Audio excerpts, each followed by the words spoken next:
सभी सम्मानित अन्नदाता, धरती पुत्र, किसान साथियों को सादर जय बलराम और सभी आदरणीय जनों का मेरे यूट्यूब चैनल मेरी खेती मेरा अभिमान में जोरदार स्वागत है। फाड़ू स्वागत है। फाड़ू इसलिए भाई साहब कि 303 वैरायटी की कटाई चल रही है और पैदावार छप्पड़ फाड़ हो रही है। मतलब पिछले 4-6 सालों में ये पहली साल है जब इतनी शानदार पैदावार मिली है। और वैसे ट्रीटमेंट के बारे में मैं इसमें काफ़ी कुछ आपको बता चुका हूँ, लेकिन फिर भी चलिए दोबारा रिपीट करता हूँ क्या क्या मैंने इसमें किया था, क्या एवरेज मिल रहा है। अब भाई साहब अगली स्टेप आती है सीड ट्रीटमेंट की। तो किसी भी बढ़िया ब्रांड के बीज उपचार से आप बीज को उपचार कीजिए और उपचार करने के बाद उसको छाया में सुखाकर कट्टों में यानी कि जूट के कट्टों में पैक कर दीजिए। या अगर आप तुरंत भी कर रहे हैं तो बढ़िया उसको उससे सीड ट्रीटमेंट करके उसको छांव में सुखा लीजिए। और इसके बाद मैंने अभी एक शेड्यूल नई ली थी ललवानी की, जिसमें बीज अलग और खाद अलग कर सकते हैं। तो बस उसी से मैंने पहले जिसमें खाद जाता है इसके बाद बीज जाता है, तो पहले खाद और वाली बीज और बाद में बीज वाली शेड्यूल से मैंने इसमें बोनी की। और बोनी करने के बाद अच्छा खाद मैंने लगभग यूँ मान के चले भाई साहब कि इसमें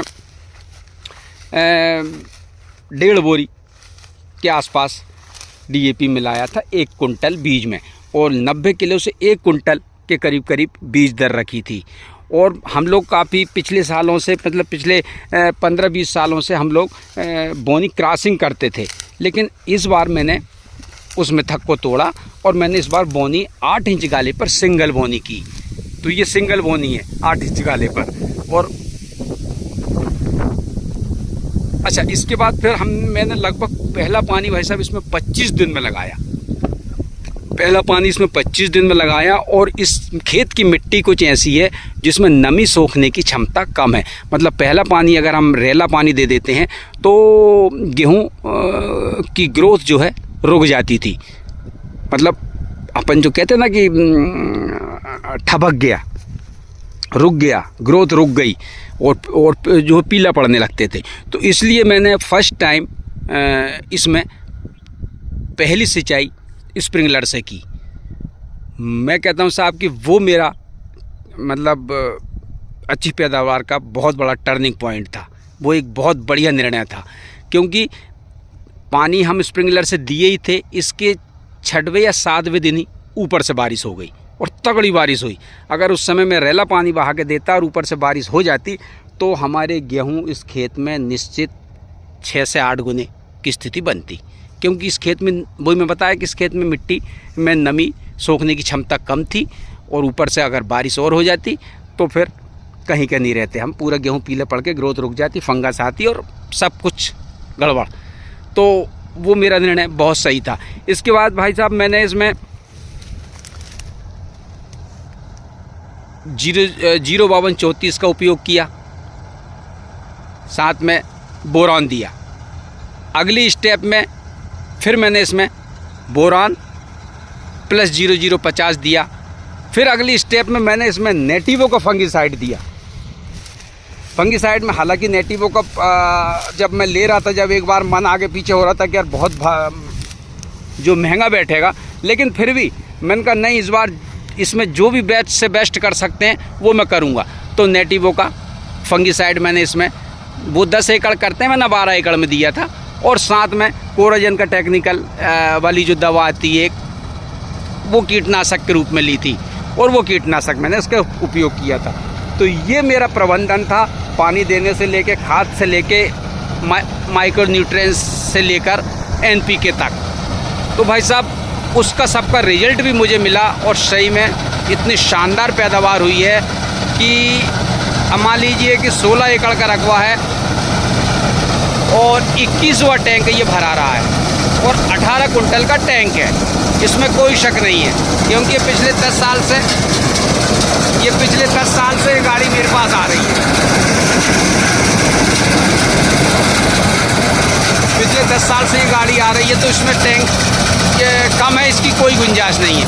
अच्छा, और दूसरी बात ये कि हमारी जो ट्रालियों में माल आता है टैंक में, तो वो ट्राली जो हम ज़िंदगी से चला रहे हैं, तो उसका अंदाज़ भी हमें इतना रहता है कि एक आध कुंटल का अगर कभी हम भरते हैं तो एक आध कुंटल इधर उधर का ही अंदाज गड़बड़ हो सकता है, हुआ तो, नहीं तो वो भी अंदाज हमें फिक्स है।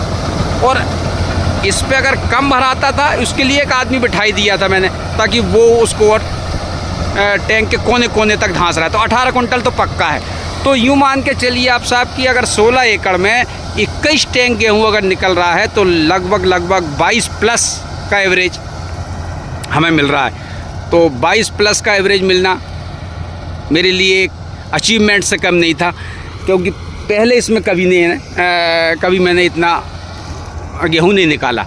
तो कुछ लोग जो कहते हैं, काफ़ी किसान लोग ये कहते हैं कि यार गेहूँ में या इतनी ज़्यादा लागत से बचना चाहिए, मतलब इतना ज़्यादा खर्चा नहीं करना चाहिए।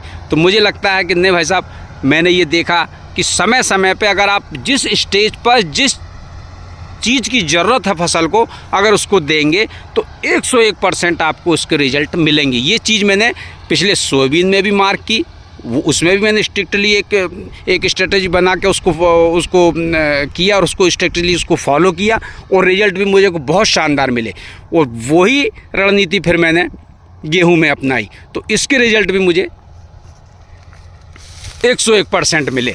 तो मैं आपको भी सलाह दूंगा कि भाई साहब, इसमें खर्चा करने से ना डरें, और जो जिस समय पर जिस स्टेज पर जिस चीज़ की ज़रूरत है वो ज़रूर दें, लेकिन स्टेज का विशेष ध्यान रखें। क्योंकि वो कहावत है ना, अगर स्टेज का ध्यान नहीं रखेंगे तो बात वो ही आ जाएगी कि मुर्गी की जान गई और खाने वाले को मज़ा ही नहीं आया। तो स्टेज बहुत मायने रखती कि आप किस स्टेज पर क्या चीज़ उसको दे रहे हैं।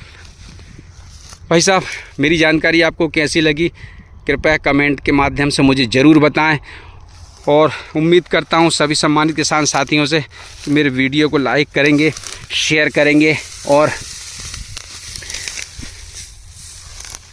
चैनल को सब्सक्राइब जरूर करेंगे। सभी आदरणीय जनों का पुनः मेरे YouTube चैनल में एक बार स्वागत है, और सभी सम्मानित साथियों को पुनः एक बार सादर जय बलराम, और सभी को रवि सीजन की बहुत बहुत बधाई और शुभकामनाएं। साथ में आने वाले समर सीजन के मूंग की भी हार्दिक हार्दिक बधाई और शुभकामनाएं। जय श्री महाकाल। भाई साहब, ये 16 एकड़ का रकबा है, जिसमें 21 नवंबर की ये बोनी है। क्योंकि खरीफ सीजन में बारिश ज़रा लंबे समय तक हुई थी, तो इसलिए फसल काट के और अगली फसल बोने में हमें लेट हुए थे हम। तो ये बोनी 21 नवंबर की है, और आज 26 मार्च को ये बोनी कट रही है। मतलब लगभग 125 दिन के आसपास इसकी उम्र हो गई है। और इस बार भाई साहब, मैंने बहुत बारीकी से, मतलब अच्छी पैदावार के लिए मैं क्या क्या कर सकता हूँ, इसके लिए मैंने बहुत बारीकी से इस बार एनालिसिस किया था, और स्ट्रिक्टली जो जो कर सकता था उसको मैंने फॉलो किया था। मतलब सबसे पहले अगर शुरुआत करूं तो खेत बनाने की, तो सबसे पहले मैंने खेत बनाया। खेत बनाने में ईमानदारी से कोई कसर नहीं छोड़ी। बस ये कहीं कहीं है ना, ये देखें आप, छूट जाती है नीचे, क्योंकि आदमी जो पानी देता है उसको चलने में। और ये देखें, हमने एक यहाँ रखवाला खड़ा किया, ये स्टेचू खड़ा करके रखा, क्योंकि हमारे यहाँ जंगली हिरणों का कुछ आतंक है, तो इसकी वजह से काफ़ी मेरे को सपोर्ट मिलता है, नहीं आती हैं वो आसपास। तो भाई साहब, मैं कह रहा था कि खेत बनाने की बात, तो खेत बनाने में मैंने शुरुआत वहीं से जो फोकस किया था, शुरुआत वहीं से की थी कि कैसे अच्छे से अच्छा करके मैं पैदावार अच्छी से अच्छी ले सकूं। तो भाई साहब, शुरुआत में मैंने इसको सबसे पहले हैरो किया, इसके बाद कल्टीवेटर किया, और इसके तुरंत बाद फिर रोटावेटर किया। तो मेरी टोटल ज़मीन जो 75-80 एकड़ में मैं खेती करता हूँ, उसमें टोटल मैंने यही किया। मतलब पहली स्टेप ये है कि आप सूखे में जितना अच्छे से अच्छे तरीके से खेत बना सको, बना लीजिए। अच्छा, ये आप देख रहे हैं भाई साहब, फसल पूरी तरह से एकदम सूख चुकी है। ये देखते हैं, मतलब ये सूखने का ये रहता है कि ये जो बालें होती हैं इसकी, ये बिल्कुल मुड़ जाती हैं, और अगर तोड़ते हैं तो कट से टूट जाती है। तो ये इसका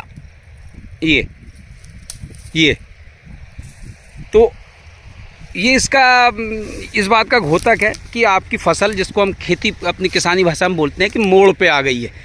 तो फसल कभी भी हमें सूखी ही कटाना है, क्योंकि अच्छा हम लोग क्या स्टोर करते हैं, और स्टोर करने के मतलब वही लगभग अब दिसंबर और जनवरी में के करीब करीब तक मंडियों में ले जाते हैं, जब भाव पिछले अभी 3-4 साल का अगर देखें तो पिछले 3-4 साल में भाव लगभग 3,000-3,200 तक मंडी मिल क्वालिटी तक जो बिकता है।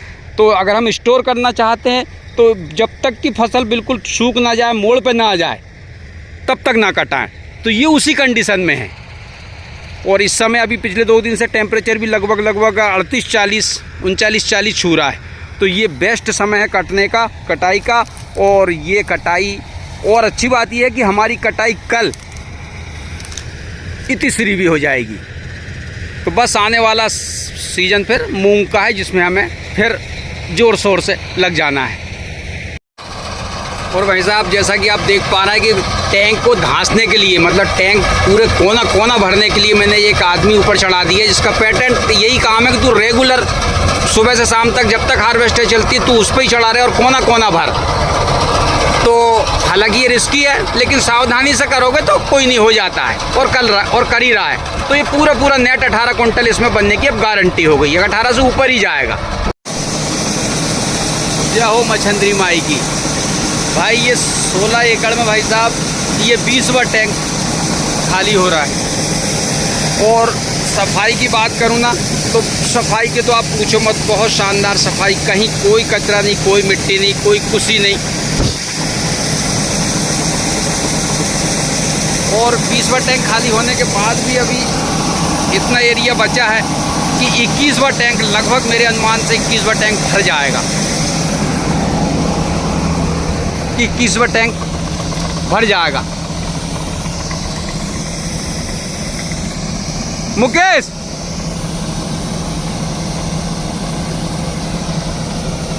तो भाई साहब 16 एकड़ में लगभग 21 टैंक के आसपास